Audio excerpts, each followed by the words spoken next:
नमस्कार दोस्तों। Welcome to Eklavya IAS academy Karanpur Dehradun.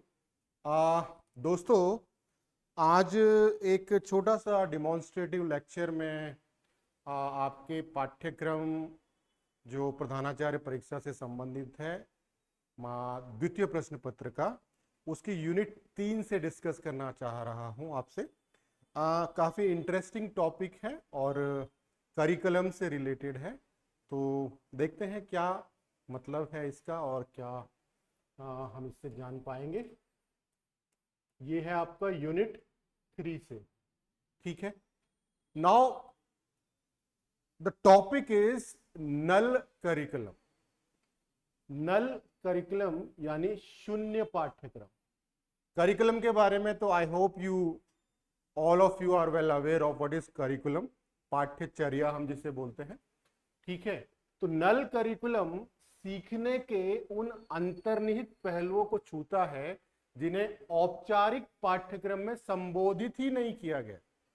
यानी हमारा जो कोर करिकुलम था उसमें जो पहलू शामिल किए जाने चाहिए थे स्टूडेंट के सर्वांगीण विकास के लिए, उनको जानते बूझते डेलिबरेटली या फिर गलती से, है ना, गलती से छोड़ दिया गया है।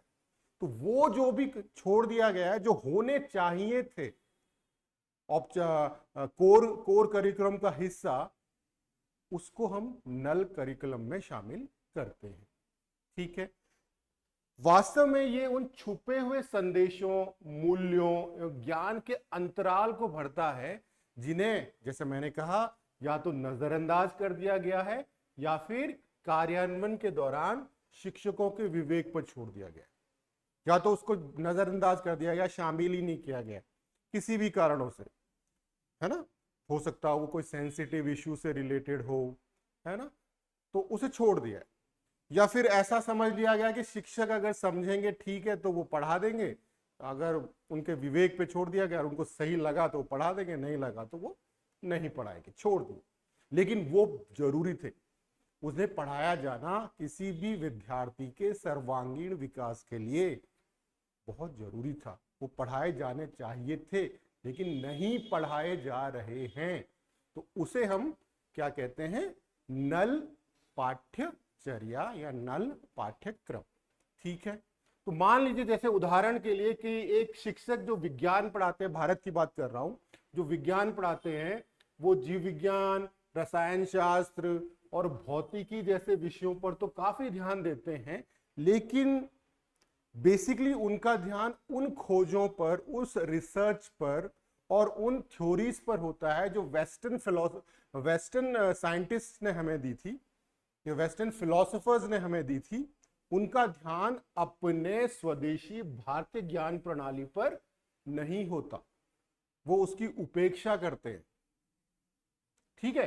तो बहुधा क्या देखा जाता है कि भारत के संदर्भ में अगर हम बात करें, तो भारत के संदर्भ में जब गणित की हम बात करें, तो गणित में भी हम फिर वही वेस्टर्न को फॉलो करते हैं, पश्चिमी देशों को फॉलो करते हैं, और प्राय जो हमारा अपना स्वदेशी इंडिजीनियस ज्ञान था, जैसे वैदिक गणित, आर्यभट्ट, ब्रह्मगुप्त आदि ने जो गणित में काम किया है, उसे प्राय हम एक तरह से नेग्लेक्ट कर देते हैं या पाठ्यक्रम में बहुत ही कम तवज्जो देते हैं। किसी बॉक्स में मिल जाएगा कि ब्रह्मगुप्त ने ये किया था, है ना, और या आर्यगुप्त ने ये किया, आर्यभट्ट ने ये किया था, आदि आदि, ठीक है। हाँ, अब थोड़ा बहुत चलन शुरू हो रहा है वैदिक गणित वगैरह का, लेकिन काफी देर हो चुकी है, पहले, बहुत पहले ये शुरू हो जाना चाहिए था। उसी तरह अगर हम बात करें हमारे विज्ञान और सामाजिक विज्ञान जब हम पढ़ते हैं, तो बहुधा हम नैतिक मूल्यों की बात करें या पर्यावरण ज्ञान की बात करें या पर्यावरण न्याय की बात करें, है ना, एक जिसे हम कहते हैं इकोलॉजिकल जस्टिस या एनवायरमेंटल जस्टिस, उसकी प्राय अपेक्षा की जाती है, ठीक है। जो बच्चों को हमें सिखाया जाना चाहिए कि पर्यावरण क्यों महत्वपूर्ण है, पर्यावरण और मनुष्य का क्या अंतर संबंध है ना। किसी व्यक्ति को जब उसके पर्यावरण से दूर कर दिया जाता है तो वो किस तरह का दर्द महसूस करता है। आप डैम बनाने के लिए जंगलों को काट देते हैं, गांवों को पानी में डुबा दिया जाता है, जैसे टिहरी वगैरह में किया गया, तो उस दर्द को, उस फीलिंग को कहीं ना कहीं हमारे बच्चे महसूस नहीं कर पाते हैं। और ये इस कारण से नहीं कर पाते हैं क्योंकि पर्यावरणीय न्याय जैसे मुद्दों की चर्चा हमारे पाठ्यक्रम में नहीं की जाती है। तो ये सारे विषय जो मैं आपको ऊपर अभी तक बता रहा था, ये सब किसके हिस्से हैं? नल पाठ्यचर्या के हिस्से हैं। ठीक है, आई होप नल पाठ्यचर्या अभी तक आपको क्लियर हो गया होगा। तो इसका मतलब क्या है नल पाठ्यचर्या या नल करिकुलम का? ये उस ज्ञान को समावेशित या धारित करता है जो उपेक्षित है या नजरअंदाज कर दिया गया है, जानबूझकर या गलती से। ठीक है, अब हम आते हैं कि नल पाठ्यचर्या का कॉन्सेप्ट असल में दिया किसने था। तो 1979 में इलियट आइजनर ने नल करिकुलम शब्द से हमारा परिचय कराया। ठीक है, इन्होंने हमें बताया कि नल करिकुलम क्या होता है और ये क्या है। इन्होंने बताया कि यह शिक्षा के अनदेखे पहलुओं पर फोकस पाठ्यचर्या है। अनदेखे पहलू जिनको होना चाहिए था, है ना, जिनकी अनदेखी की गई है, जैसे हमने पहले डिस्कस किया। तो आइजनर ने तर्क दिया कि हमारा जो पाठ्यक्रम था, विशेषकर 1979 80 के दशक की बात कर सकते हैं, 70 के दशक की बात, तो उस समय आइजनर ने क्या देखा कि जो ओवरऑल पाठ्यक्रम है, जनरल पाठ्यक्रम पूरी दुनिया में चल रहा है, स्कूलों में, विश्वविद्यालयों में या कॉलेजों में, उन्होंने देखा कि ये प्राय जो हमारा जो भी हम कोर्स पढ़ा रहे हैं या जो भी शैक्षिक सामग्री या जो भी शैक्षिक प्रक्रियाएं आदि हैं, वो कहीं ना कहीं नेग्लेक्ट कर रही हैं उस समय लोगों को सांस्कृतिक विविधता से परिचय कराने में या सामाजिक न्याय या पर्यावरण न्याय के पहलुओं के बारे में लोग नहीं जान पा रहे हैं, या कह लीजिए हमारे जो छोटे बच्चे हैं, छात्र छात्राएं हैं, वो नहीं जान पा रहे हैं कि पर्यावरणीय मुद्दे क्या होते हैं, पर्यावरणीय न्याय क्या होता है, सांस्कृतिक विविधता क्या होती है, अनेकता में एकता का क्या कॉन्सेप्ट होता है। तो वो उस समय नहीं था, लेकिन धीरे धीरे gradually now it is been included. लेकिन उस समय उन्होंने ये महसूस किया था, तो मैं ये इसलिए आपको बता रहा हूं। लेकिन आज भी भले ये सब अब धीरे धीरे हमारे पाठ्यचर्या में आ गया है, सामाजिक न्याय, सांस्कृतिक विविधता आदि आदि, पर्यावरण वगैरह, लेकिन अभी भी ऐसे बहुत सारी चीजें हैं जो हमारे पाठ्यचर्या का हिस्सा होना चाहिए, लेकिन वो है नहीं। तो फिर लास्ट में फिर मैं आपको बताऊंगा कि नल पाठ्यचर्या या नल पाठ्यक्रम वो है जो सीखा नहीं गया है उसका प्रस्ताव करना। ठीक है, यानी नल पाठ्यचर्या is somewhere proposing what is not taught. क्या प्रपोज करता है? ये प्रपोज करता है कि जो नहीं पढ़ाया गया है उसको पढ़ाया जाना चाहिए। जैसे यह उस सामग्री, कौशल, ज्ञान व दृष्टिकोण का प्रस्ताव करता है जो औपचारिक पाठ्यक्रम में अनुपस्थित है, लेकिन छात्रों के सीखने के अनुभवों को प्रभावित कर सकता है। ठीक है, ये उन मुद्दों पर प्रकाश डालता है जो समाज में पूर्वाग्रह और परंपरागत धारणाओं से प्रभावित है।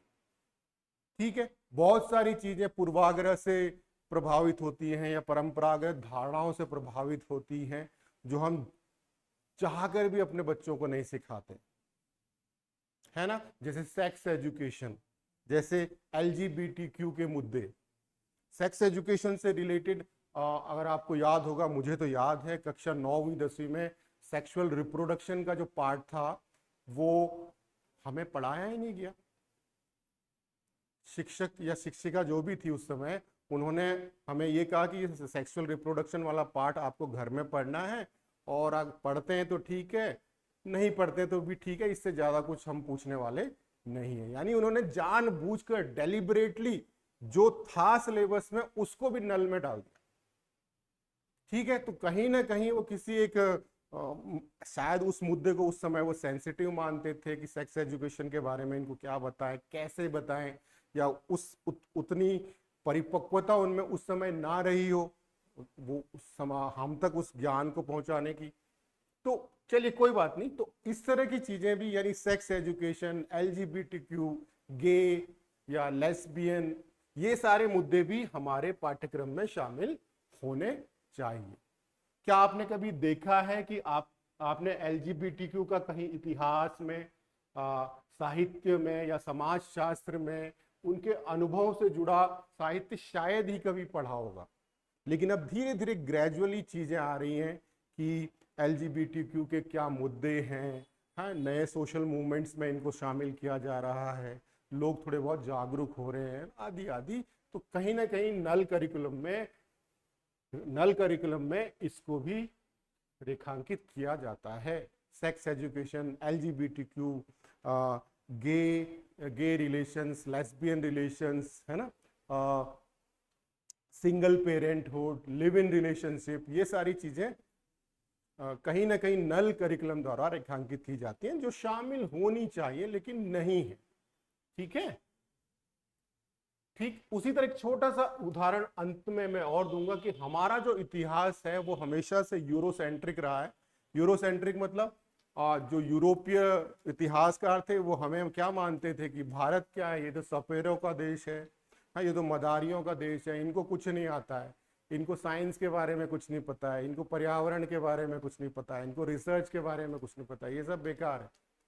तो उन्होंने कहीं ना कहीं हमारा जो पारंपरिक ज्ञान था, हमारा जो उस समय का वैदिक ज्ञान था, हमारा जो उस समय के वैज्ञानिक ज्ञान था, चरक संहिता, है ना, ब्रह्मगुप्त, आर्यभट्ट, और इसी तरह बहुत सारे और भी विद्वान थे, चाणक्य आदि, जो इतने बड़े बड़े अर्थशास्त्री, राजनीतिवेत्ता हुए हैं, उनको कहीं ना कहीं इन यूरोसेंट्रिक इतिहासकारों ने नेग्लेक्ट किया है, और उसी परंपरा को आजादी के बाद हमारे जो नीति नियंत्रक थे वो आगे लेके गए।